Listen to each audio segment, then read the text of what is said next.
Some promises are so heavy that a man will guard them for years, even if the world mistakes him for someone with nothing worth protecting.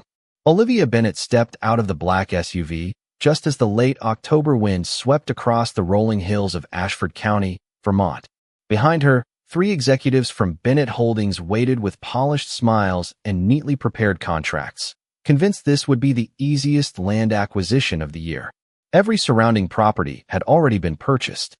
Every reluctant owner had eventually accepted the company's generous offers. Only one parcel remained. 43 acres of quiet woodland, an aging farmhouse, and a weathered red barn standing beneath towering maple trees that had watched generations come and go. According to every financial report Olivia had reviewed, the owner was a widowed single father with modest income, an old mortgage, and every practical reason to sell. She expected another routine negotiation. She was wrong. Nathan Carter opened the front door before anyone reached the porch. He wore faded blue jeans, a flannel shirt with the sleeves rolled neatly above his wrists, and work boots dusted with sawdust from the workshop behind the barn.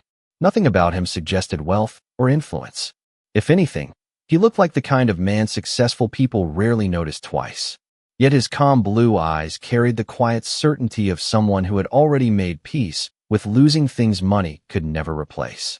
8-year-old Emma Carter peeked around his leg with a curious smile before waving enthusiastically at the strangers. Olivia smiled back almost without thinking. Children usually hid behind adults when unfamiliar cars appeared in the driveway. Emma seemed more interested than afraid. "Mr. Carter," Olivia began politely, extending her hand. "I'm Olivia Bennet. I believe my office explained why we're here." Nathan accepted the handshake with gentle courtesy. "They did. Our latest offer is significantly above market value. You could buy another home anywhere in New England and still have enough left to secure your daughter's future." Nathan glanced toward the old oak tree standing alone near the edge of the property before returning his eyes to Olivia. "Some futures can't be moved." The sentence lingered in the cool afternoon air. Olivia had negotiated billion-dollar mergers, settled lawsuits worth more than entire companies, and persuaded investors who never accepted no for an answer. Yet somehow, the quiet conviction in that simple reply unsettled her more than any boardroom confrontation ever had.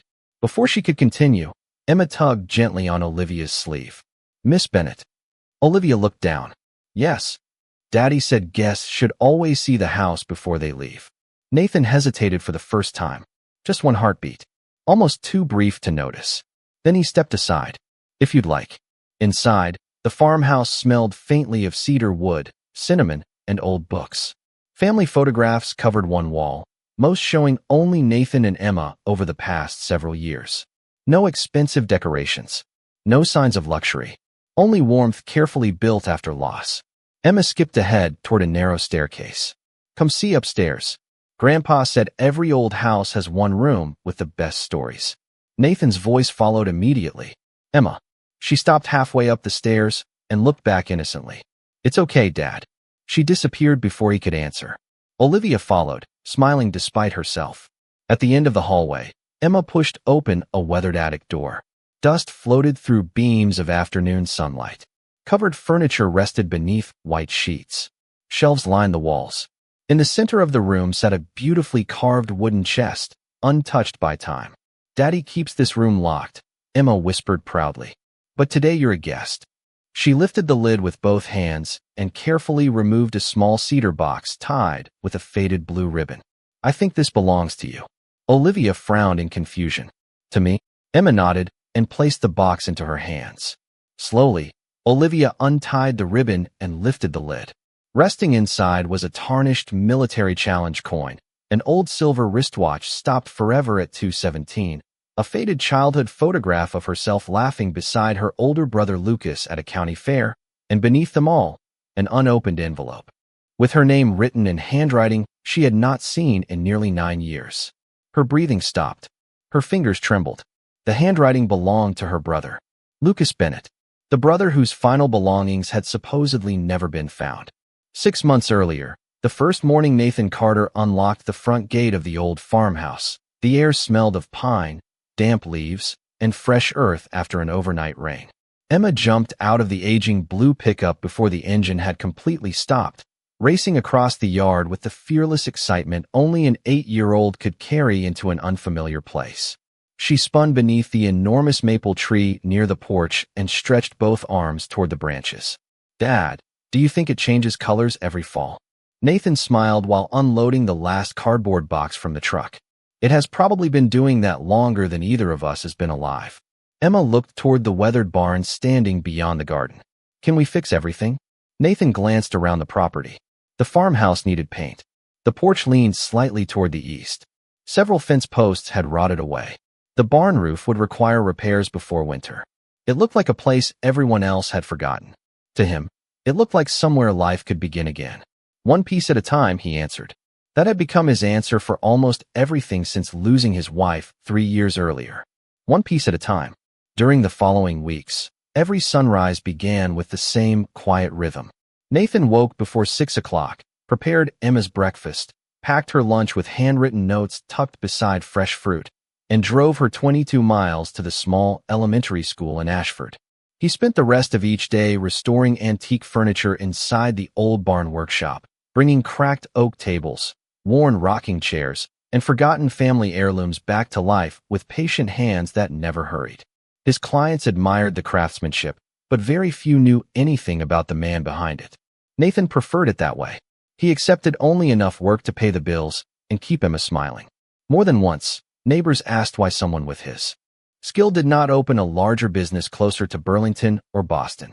He always answered politely, "This is where my daughter feels at home." It was true, but it was not the entire truth. Every evening, after Emma finished her homework, she wandered into the workshop carrying colored pencils and sketchbooks. While Nathan sanded wood until the grain became smooth beneath his fingertips, Emma drew pictures of birds, barns, forests, and imaginary tree houses. Sometimes she drew 3 people holding hands. She never explained who the third person was. Nathan never asked. One Saturday afternoon, an elderly neighbor named Margaret Ellis walked across the field carrying homemade apple pie. She looked around the property before settling onto the porch swing beside Nathan. "You know, developers have been buying nearly every acre around here," she said gently. Nathan nodded. "I have heard. They will come eventually." "I know." Margaret studied him for a long moment. "Will you sell?" Nathan looked toward the maple tree where Emma laughed while trying to catch bright orange leaves drifting through the cool breeze. His expression softened in a way only fathers understood. "No, even if they offer enough money to change your life." Nathan rested his hand against the old porch railing that had been worn smooth by decades of weather. "This place already changed our lives." Margaret followed his gaze toward the quiet barn standing beneath the trees. "There is more keeping you here than memories, is not there?" Nathan remained silent for several seconds before answering with the same calm voice he used whenever Emma asked difficult questions. "Years ago, I made a promise to a man who deserved better than the way the world remembered him." Margaret did not ask another question. Some answers carried enough weight to end a conversation. That evening, after Emma had fallen asleep, Nathan walked alone across the yard beneath a sky filled with early summer stars. He unlocked the attic door, climbed the narrow staircase, and stood before the cedar chest resting beneath the window. His fingers brushed the faded blue ribbon tied around the smaller wooden box inside. He checked the seal on the unopened envelope, exactly as he had done countless times before, then quietly locked everything away once again, unaware that the promise he had protected for nearly a decade was already drawing the one person it had always been meant to reach. Olivia Bennet had learned long ago that every major decision came with a deadline, a spreadsheet, and someone waiting to question it. The 42nd floor of Bennet Holdings overlooked downtown Boston through walls of glass, but she rarely noticed the view anymore. By 7 o'clock every morning she was already reviewing contracts, approving budgets, and preparing for another board meeting that would inevitably become another test of whether she deserved the company her family had built. Since her father's retirement 2 years earlier, every success had been called expected, while every delay became evidence that she lacked the judgment to lead. That Monday began no differently. A digital map covered the conference room screen, highlighting hundreds of acres recently acquired across Ashford County. Nearly every parcel glowed green. Only one remained gray. Nathan Carter's property. Richard Holloway, the company's longtime chief legal advisor, stood beside the screen with practiced confidence. Once we secure the Carter parcel, construction can begin immediately. Every environmental study has been completed. Investors are expecting confirmation before the end of next month. Olivia studied the gray section in silence. What happens if the owner refuses to sell? Richard smiled politely. Everyone has a price. Olivia did not answer immediately. She had heard that sentence from executives her entire career, and somehow it always made her uncomfortable. What do we know about him? She finally asked. An assistant handed over a thin folder. Divorced? No. Widowed 3 years earlier. 1 daughter. Self-employed furniture restoration specialist. No lawsuits. No outstanding tax issues. No political influence. No significant assets beyond the property itself. The file seemed almost too ordinary. Olivia closed it after barely a minute. Increased the offer by 20%. Richard raised an eyebrow. That is unnecessary. Perhaps. But I prefer respect before pressure. The meeting continued for another hour, shifting toward financing schedules and architectural revisions. Yet Olivia found herself thinking about the single father whose file contained almost nothing worth discussing. People who wanted attention usually left trails. Nathan Carter had left none. That afternoon she visited her father, William Bennett, at the family estate outside Lexington. Since his stroke 4 years earlier, conversations required patience. He spoke slowly but understood everything around him. Olivia brewed tea exactly the way he liked it before sitting beside him in the sunroom overlooking the gardens her late mother had planted decades earlier. A framed photograph rested beside his chair. Lucas stood between them, smiling with one arm around his younger sister during a hiking trip in the White Mountains years before everything changed. Olivia picked up the frame and gently wiped away a thin layer of dust. I still wish you had told me more about him, she whispered. William looked toward the photograph, then lowered his eyes. His fingers tightened slightly around the blanket covering his knees. Olivia noticed, but said nothing. Some silences inside their family had existed for so long, they almost felt inherited. As she prepared to leave, the housekeeper hurried into the hallway carrying a small package that had arrived with the afternoon mail. This was addressed to Mr. Bennett, she explained. Olivia accepted it and examined the faded return address. Ashford County, Vermont. There was no sender's name. Inside rested nothing except an old maple leaf pressed carefully between 2 blank sheets of paper. William saw the leaf and immediately froze. His breathing changed. For the first time in months, he reached toward Olivia with trembling fingers, trying to speak. Only one word escaped his lips before emotion stole the rest. Lucas. Olivia stared at the leaf, unable to understand why such an ordinary object could shake her father so deeply. Across the bottom corner, barely visible beneath years of fading, someone had written 5 simple words in careful handwriting. Keep the promise. Until she comes. The drive from Boston to Ashford County took a little over 3 hours, but Olivia Bennett spent most of the journey thinking about the faded maple leaf folded inside her notebook. She had shown it to no one except her father. Richard Holloway had called twice to remind her that the board expected a signed purchase agreement before the end of the week. She ignored both calls. The questions growing in her mind felt more valuable than another successful acquisition.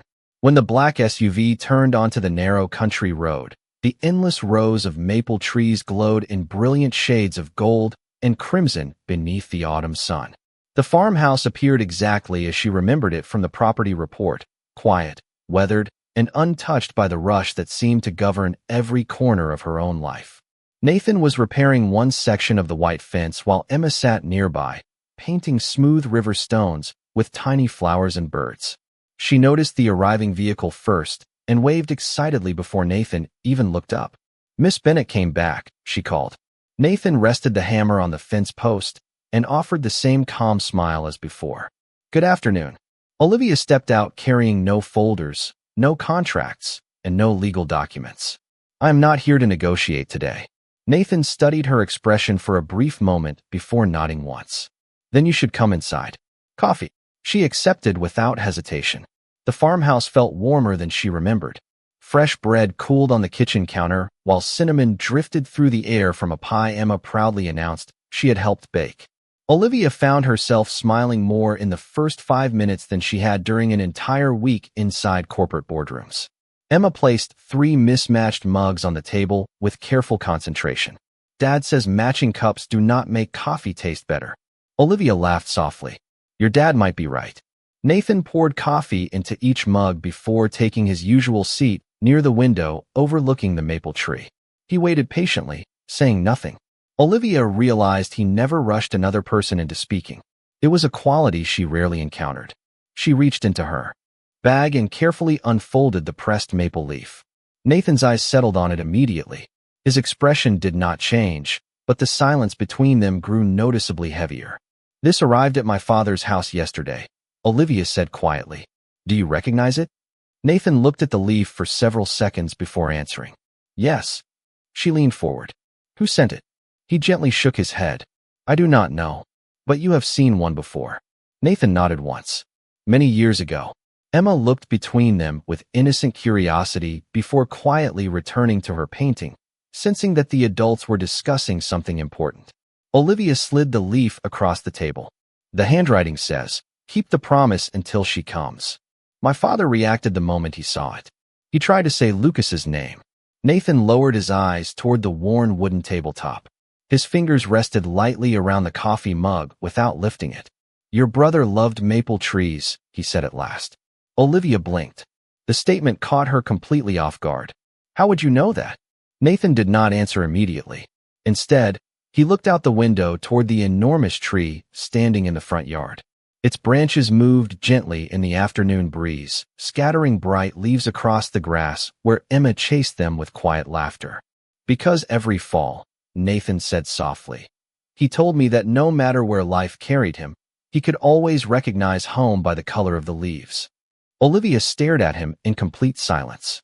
She had never shared that memory with anyone outside her family. It had happened when she was 9 years old during a camping trip only she and Lucas had taken together. Even her closest friends had never heard the story. Nathan, she whispered, her voice barely audible. When did you meet my brother? Nathan finally lifted his eyes to hers, filled with the quiet weight of a promise carried for nearly a decade. Long before either of us knew that one day you would walk through my front door. Olivia could not remember the last time someone had answered one of her questions with fewer words and more meaning. She looked at Nathan across the kitchen table, searching his face for hesitation, guilt, or uncertainty, but found only the quiet composure of a man who had carried the same burden for years without asking anyone to help. Outside the window, Emma laughed as she lined painted stones along the garden path, completely unaware that every sentence spoken inside the farmhouse seemed to uncover another piece of a forgotten history. You knew Lucas, Olivia said again, her voice steadier now. Not from the news. Not from business. You actually knew him. Nathan nodded once. Yes. Then why did nobody ever tell me about you? Nathan rested both hands around the warm coffee mug before answering. Because that was never his plan. Olivia frowned. What does that mean? Nathan stood and walked toward the old bookshelf beside the fireplace. From the highest shelf, he carefully removed a small leather journal, its cover faded by time, but still well preserved. He placed it gently on the table without opening it. This belonged to Lucas. Olivia reached toward it instinctively before stopping. Her fingertips hovered only inches away. Where did you get this? He gave it to me. When? Nathan looked through the window for a long moment, as though measuring every word before allowing it to exist. During the last week I ever saw him. Olivia slowly pulled the journal closer. The leather felt familiar beneath her fingers. Inside the front cover, she recognized Lucas's handwriting immediately. It was not a diary filled with daily memories. Most pages contained sketches of mountain trails, small notes about people he had met, and thoughts that never seemed intended for public eyes. One page had a pressed maple leaf carefully preserved between the paper. Another contained a sketch of an old farmhouse that looked remarkably similar to the one where she now sat. Then she noticed something unusual. Several pages had been cleanly removed. Not torn, carefully cut away. Someone took pages out, she whispered. Nathan nodded. Years ago. Who? I do not know. Olivia continued turning the remaining pages until one sentence made her stop completely. In Lucas's unmistakable handwriting were the words, "If anything happens before I can." Explain everything to Olivia. Tell her to trust the man who keeps his promises, not the people who protect their reputations. Her heart pounded. She read the sentence twice, then a third time, hoping it would somehow become easier to understand. He wrote my name. Nathan quietly answered, yes. Why did he never send this to me? Nathan remained silent. Olivia looked up. Nathan. He finally met her eyes. Because he believed there were people watching every step he took near the end. Before Olivia could ask another question, Emma hurried inside, carrying a dusty wooden picture frame she had discovered while helping organize the storage room beneath the stairs. Dad, I found this behind the old paint cans. Nathan accepted the frame, but Emma had already turned it toward Olivia with the excitement only a child could have. The faded photograph showed 4 smiling people standing beneath the same maple tree years earlier. Nathan looked much younger. Lucas stood beside him with one arm across his shoulder. Between them was an elderly man Olivia had never seen before. But it was the woman standing on the opposite side that stole her breath. She recognized her instantly from framed family photographs at her father's house. It was her late mother, smiling naturally as though everyone in the picture belonged together. Olivia stared at the image in disbelief before looking back at Nathan. My mother was here, she whispered. Nathan lowered his eyes for only a moment before answering with complete honesty. Yes, and she was the one who asked me to protect the truth until the day you were ready to hear it. Nathan carefully placed the photograph back on the table as though it carried more than memories. Olivia could not take her eyes off her mother's smile. It was genuine, relaxed, completely different from the polished expressions captured in every public photograph she had ever seen. She never told me she had been here, Olivia whispered. Nathan nodded slowly. She wanted to. More than once. Olivia looked up immediately. Then why did she not? Nathan drew a slow breath before answering. Because she believed the truth would place too many people in danger before the right time. Silence settled over the farmhouse. Outside, the afternoon sun stretched long shadows across the front yard while Emma quietly continued arranging painted stones beneath the maple tree, humming to herself without realizing that every passing minute inside the house was changing the lives of the adults she trusted most.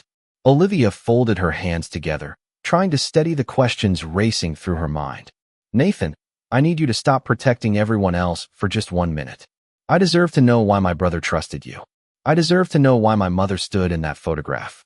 I deserve to know why my father reacted the way he did. Nathan met her gaze with calm understanding rather than resistance. You do deserve to know. He walked toward the staircase leading to the attic. For the first time since Olivia had arrived, he did not hesitate before unlocking the old wooden door. She followed him up the narrow steps, noticing how every movement suggested respect rather than secrecy. Dust floated through the afternoon light as they entered the quiet room. Against the far wall rested the cedar chest Emma had shown her months later in the memory that had not yet happened. Nathan knelt beside it and lifted the lid.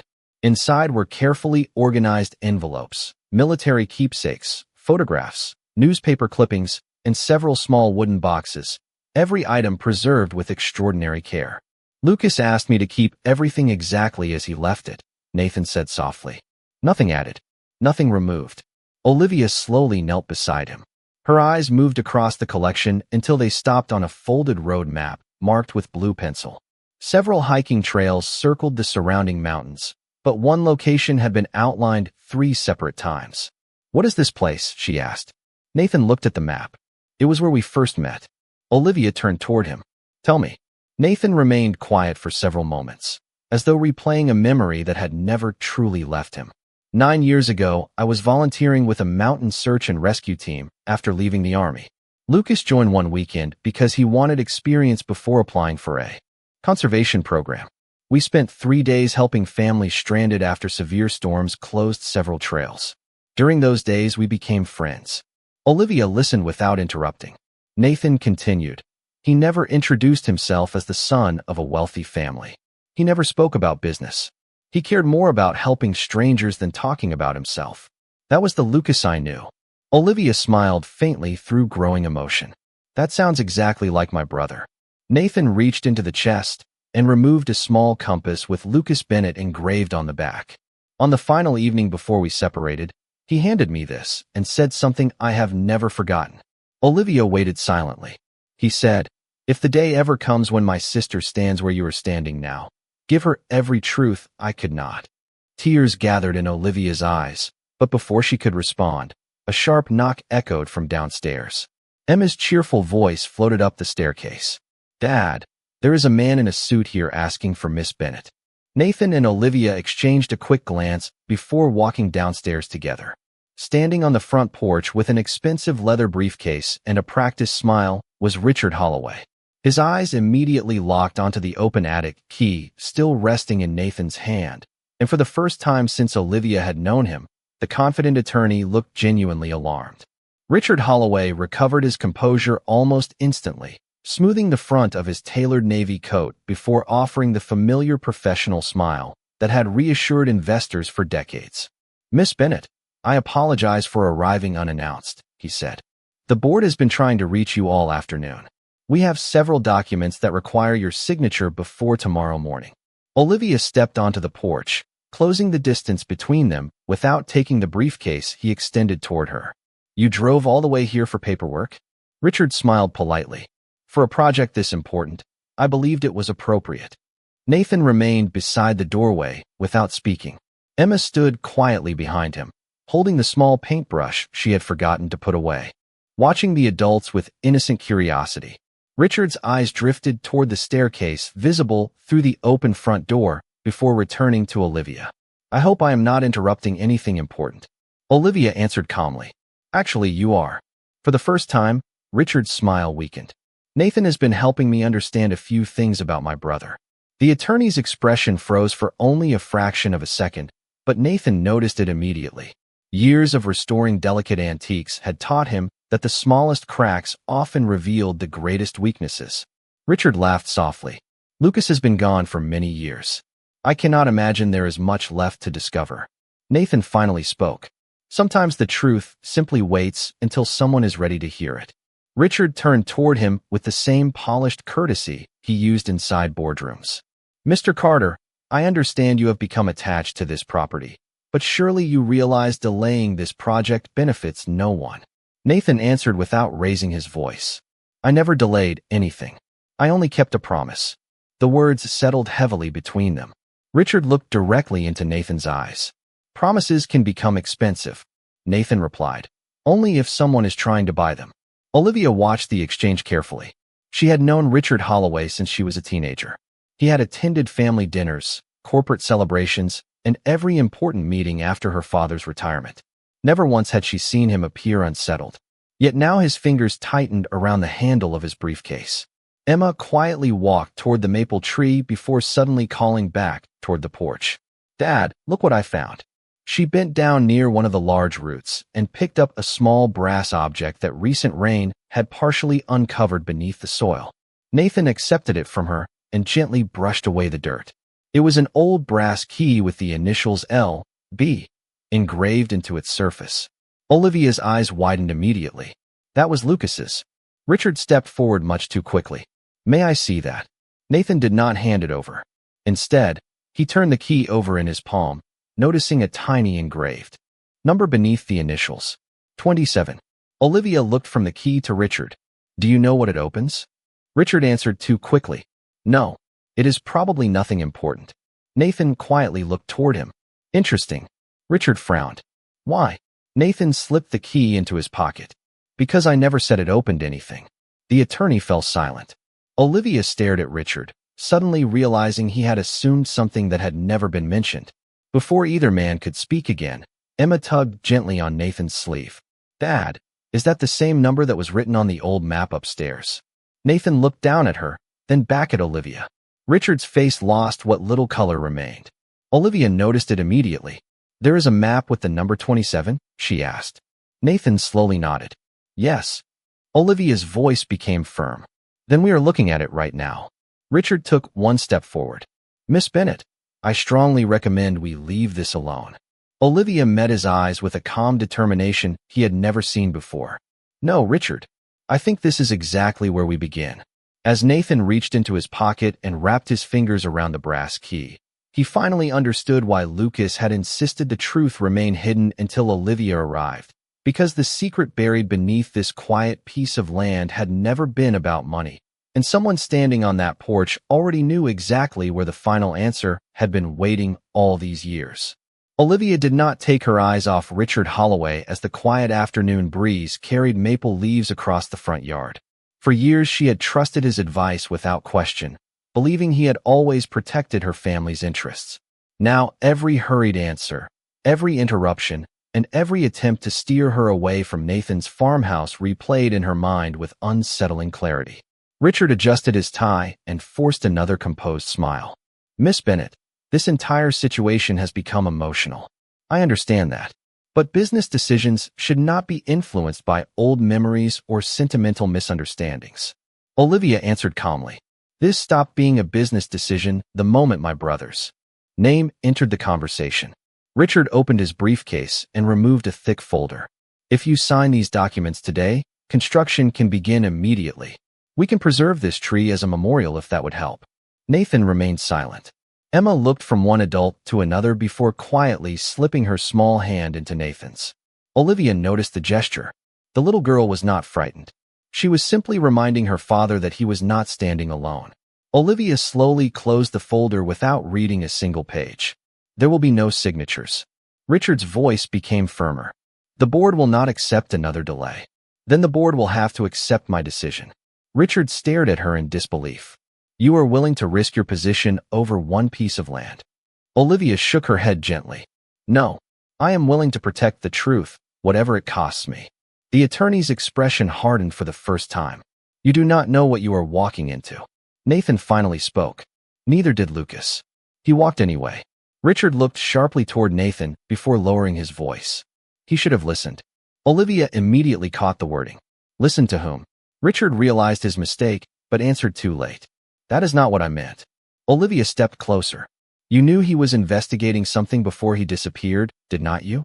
Richard remained silent. Nathan reached into his pocket and placed the brass key on the porch railing beside the faded road map he had quietly brought downstairs.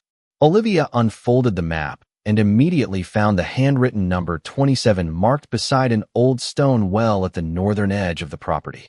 The brass key carried the exact same number. Nathan pointed toward the map. "Lucas told me that if anyone besides you ever demanded this key, I would know they already understood what it opened." Olivia slowly turned toward Richard. "How did you know this key belonged to something important?" Richard's carefully controlled expression finally cracked. He picked up his briefcase without answering. "This conversation has gone far enough." He turned toward his car, but Olivia's voice stopped him before he reached the driveway. "Richard." He paused without looking back. "Effective immediately, every acquisition related to this project is suspended. You are relieved of all authority concerning Ashford County until I complete my own review." Several long seconds passed before he quietly replied, "You are making a mistake." Olivia answered with complete certainty. "No, I think I have finally stopped making one." Richard entered his vehicle and drove away without another word. The sound of the engine faded into the distance until only the rustling leaves remained. Emma looked up at Olivia with a hopeful smile. "Does that mean you are coming back?" Olivia looked at the farmhouse, the maple tree, the old barn, and finally at Nathan, whose life had been disrupted simply because he had honored a promise for nearly a decade. "Yes," she said softly. "I am coming back." Nathan nodded once. "Then tomorrow morning, we open whatever Lucas trusted this key to protect."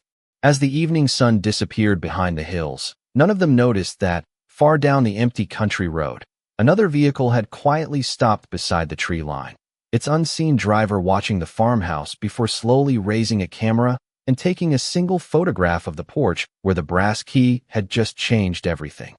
The next morning arrived with clear skies and crisp autumn air as sunlight filtered through the maple branches that had silently guarded the farmhouse for generations.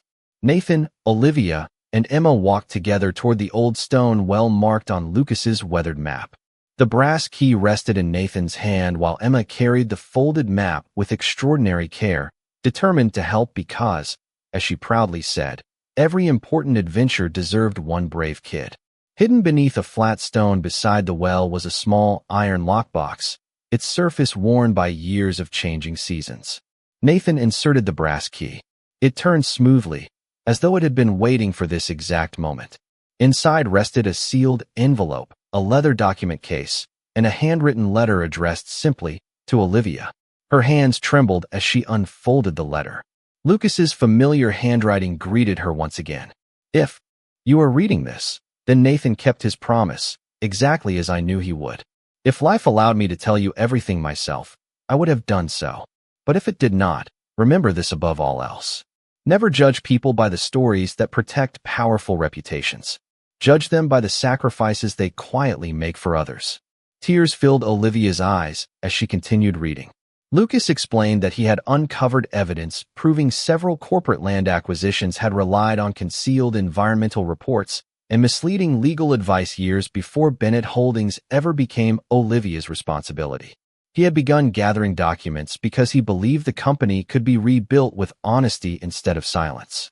Before he could finish, he realized that exposing everything immediately would destroy innocent employees along with those responsible. He entrusted the complete record to Nathan because he knew his friend valued integrity more than personal gain. Inside the leather case were signed reports, dated correspondence, and written recommendations that clearly showed Lucas had tried to protect both the company and the communities affected. William Bennett had never participated in the deception, but after losing his son, grief and illness had left him unable to uncover the full truth. Richard Holloway had quietly buried the evidence for years while presenting himself as the loyal guardian of the company. Olivia closed the final page and looked toward Nathan through grateful tears. You could have used this to become wealthy. Nathan gently shook his head. It was never mine to use. You protected my family after losing almost everything yourself. Nathan smiled softly. I protected a promise. Emma wrapped her small arms around Olivia without saying a word. Olivia embraced her, realizing that the little girl had become the bridge her brother had somehow hoped would one day exist. Within weeks, Olivia presented the complete evidence to an independent review committee, suspended every project connected to the disputed acquisitions, and announced new transparency policies across Bennett Holdings. She publicly honored Lucas's vision, accepted responsibility for correcting the company's past, and permanently withdrew every offer to purchase Nathan's land. The farmhouse, the surrounding forest, and the old maple tree were placed into a protected conservation trust named Lucas Memorial Forest, where local families could gather, hike, and remember that integrity often grows quietly. Months later, spring returned to Ashford County. Emma planted the first young maple tree beside the original giant that had watched over every promise. Olivia knelt beside her in the fresh grass while Nathan finished installing a handcrafted wooden sign at the entrance to the trail. Emma looked up at both of them with a bright smile. Now every family that comes here will know Uncle Lucas kept helping people. Nathan rested a gentle hand on Emma's shoulder while Olivia reached for his hand, not because either of them needed saving anymore, but because trust had quietly become something they had built together, one honest choice at a time. As the evening breeze carried new leaves across the hillside, Olivia finally understood that the greatest inheritance her brother had left behind was never hidden inside a lockbox. It was the courage to tell the truth, the strength to keep a promise, and the unexpected family that those choices had brought together.